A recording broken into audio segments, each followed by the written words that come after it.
I run my own company called Pipsy that stands for Piper and Psychology, and I say I bring together business and people because I work with businesses.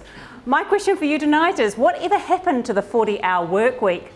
How many of you are regularly working over 40 hours a week? Here's a few. The 40-hour work week, our grandparents, they fought for a 40-hour work week. They wanted 8 hours labour, 8 hours recreation and 8 hours rest. They, at that time in the Industrial Revolution, that's not unreal, they were kids, most of them, working 10 to 16 hours a day. They went out on strike for a 40-hour work week. I come from down under as well, from a better country than Australia, New Zealand, I had to say that. And New Zealand was the first place to bring in the 40-hour work week in 1840. Took a wee bit longer, 86 years later, when the Ford Motor Company introduced a 40-hour work week. The interesting thing is productivity did not drop at all. So they reduced 1 hour a day, 5 a week, it did not drop.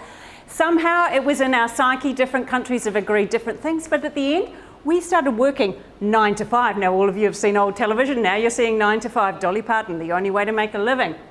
But let's do a bit of time travel with Doctor Who and his TARDIS and go to the 21st century. Here we are looking at computers and all of a sudden we're back to working more than 40 hours a week, what our grandparents fought for. And why is that? Look at these statistics. 47% of us are working over 40 hours a week. 40% of them actually increased in the last 5 years. And 67% are challenged to get enough sleep. So our 8 hours a day of rest, recreation, and 8 hours of sleep are gone. It's not the only reason, but think about technology. It has changed at a rapid pace and we are now on 24/7. How many of you are there tweeting, sending emails on your little things now? Technology helps us. It's great. Look, 83 of us believe that it makes us more productive. I say believe because nobody's actually measured it. To see their levels of productivity, but 53% of us also believe it is causing us more stress.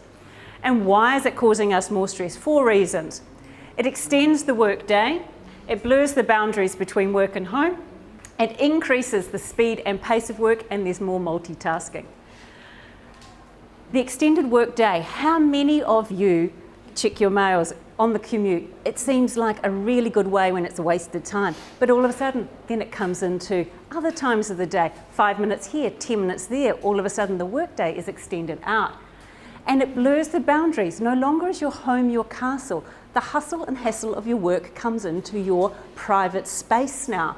You are eating breakfast while you're on your laptop while you're at Ignite.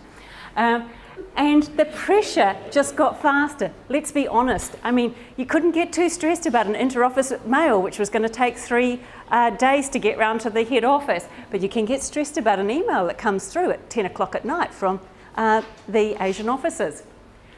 And multitasking. Is it multitasking or constant interruptions? How many times do you feel you just have to take that text message and read that latest feed from Twitter or whatever? And that actually interrupts your ability to focus and really concentrate on something. And when we were talking about innovation, coming up with great ideas, that doesn't come up from constant interruptions of your emails or looking at a friend's picture of their new cat on Facebook. That comes from when you've got an open mind, when you've got some headspace, when you're present, like our friend down the back was talking about. I want to share with you 3 tips on how to work smarter.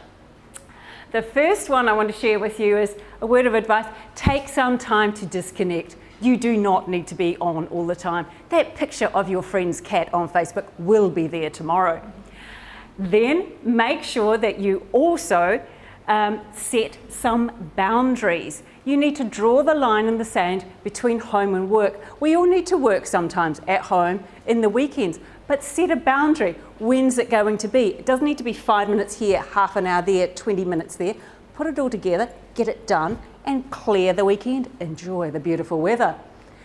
And the final word of advice, look at that multitasking. If you actually want to get something done and really be innovative, when is your best time in your circadian rhythm? Is that going to be in the morning, in the evening? Clear away all those interruptions.